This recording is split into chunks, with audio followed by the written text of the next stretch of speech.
Tribal Chief, I acknowledge you. Congratulations on all your success.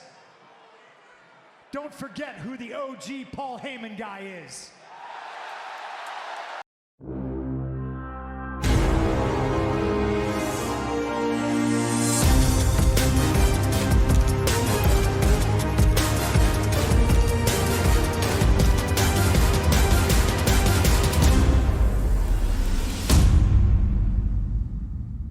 What happened on Monday Night Raw? Drew McIntyre kicked off Raw and he's still mad that Jey Uso has a title opportunity, and now he's after Sami, who comes out and goes back and forth with him on the mic until Drew asks for a referee because he is ready to fight. And after a hard-hitting opening match, Drew McIntyre is able to get a big win over Sami Zayn. Can Sami get back up from this loss? He's still aiming for that world title one day. He thinks he's world championship material. Well, how's he going to get back up from this one? But after a great match, Nia Jax is able to put away Shayna Baszler. And then Becky Lynch comes out after the match and Nia Jax retreats. So I guess this is probably going to be setting up a program between Becky and Nia, and I can't wait to see how this turns out. But after an amazing 2 out of 3 falls count match between Imperium and DIY, Johnny Gargano and Tommaso Ciampa of DIY pull out the victory. I know Booper is not going to be happy about that. But Katie Carter and Katana Chance are back on TV and get a massive victory over Natalia and Tegan Knox. A great win for Katie Carter and Katana Chance. Now we have Cody Rhodes coming out and calling out Shinsuke Nakamura, and he responds with a video message comparing their two paths being similar. Cody, he's ready for a fight, and we're going to see those two butt heads tonight on Monday Night Raw. Now, the number one contenders take on Judgment Day's Dominic Mysterio and JD McDonough, and the Creed brothers were able to put them away ahead of their undisputed tag team championship match. The Creed brothers are on a roll. Can they capture those undisputed WWE tag team titles? It may be in their future. But after a fantastic World Heavyweight Championship main event match between Seth Rollins and Jey Uso, it results in a victory for Seth Rollins. Seth is able to retain. There are some moments where I thought Jey was going to put it away, but he came up just a little bit short, and Seth Rollins was able to get the stomp and the 1, 2, 3. But after the match, Drew McIntyre comes out, of course, and he claymores Jey Uso and puts him through the announce table to close out the show. Drew McIntyre is still angry. He's angry that Jey got a world championship opportunity before him, and he made sure that he knew it. Now, what happened on Friday Night Smackdown? After an amazing match between Dragon Lee and Santos Escobar, Santos Escobar gets the victory and advances in the United States Championship Tournament. Now we have Cody Rhodes coming out to thank the troops, and we have a special presentation from the Drill Team. This was the Tribute to the Troops episode of SmackDown.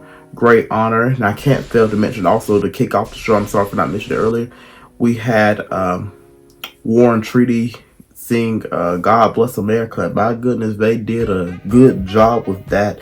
But a great episode of SmackDown to salute our troops, and we thank God for their service and their sacrifice for all of us Americans. But after a good match in the United States Championship Tournament, Bobby Lashley, who is also a former veteran, gets a victory over Karrion Kross. Now we have CM Punk coming out, and he's calling out everyone, and he even mentions the Royal Rumble, and his main goal is now clear. He wants to main event WrestleMania. Cody Rhodes might have a few things to say about this, especially with the Rumble. You know, Cody wants to finish his story. CM Punk wants to somewhat finish his story. He's going to finish the story. There's 2 nights of WrestleMania. Is Cody going to be night 2 main event? CM Punk night 1 main event? Never say never. But I also can't fail to mention the clip that started this whole video. Him even calling out Paul Heyman, making some references to Roman Reigns, mentioning that he was the first Paul Heyman guy. or was one of the former Paul Heyman guys. He wasn't the first Paul Heyman guy. That was Brock Lesnar, at least in WWE. But he was a former Paul Heyman guy too. So Roman Reigns maybe want to be on the lookout for CM Punk. He may be coming for that undisputed championship. And also, will Paul Heyman turn on Roman Reigns and align himself with the hottest thing in WWE right now, the return of CM Punk? He did leave Roman for a while to go back to Brock. Will he go back to CM Punk? Never say never. But after an interference from Bayley, Asuka is able to get a roll-up victory and pinfall over Charlotte Flair. And we all have to send out our prayers for Charlotte Flair, who I believe was injured in that match. I think she's been pulled from a few events, so we send up our prayers and well wishes to Charlotte Flair, and we hope that she has a speedy recovery. But even after a little tension between the two, Randy Orton and LA Knight are able to get the win over Solo Sikoa and Jimmy Uso in the main event of Friday Night SmackDown. These two were kind of unlikely pairing. You know, Randy's coming back. LA Knight's been on the rise since Randy's been gone. They had to pair together.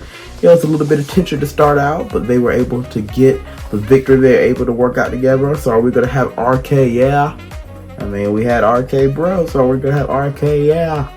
I don't know. We'll just have to see. But I know Roman Reigns, who returns next week to SmackDown, is not going to be happy about this loss from Jimmy and Solo. Where is CM Punk going to sign? He's been to Raw. He's been to SmackDown. He even appeared at NXT Deadline. I guess we're going to find out tonight on this brand new episode of Monday Night Raw, tonight on the USA Network, 8 p.m., 7 Central. And now, we've come to the end of our video, so please make sure to like, please make sure to subscribe. I hope you enjoyed yourself, and we'll see you back here next week. God be with a brand new episode of Weekly Roundup.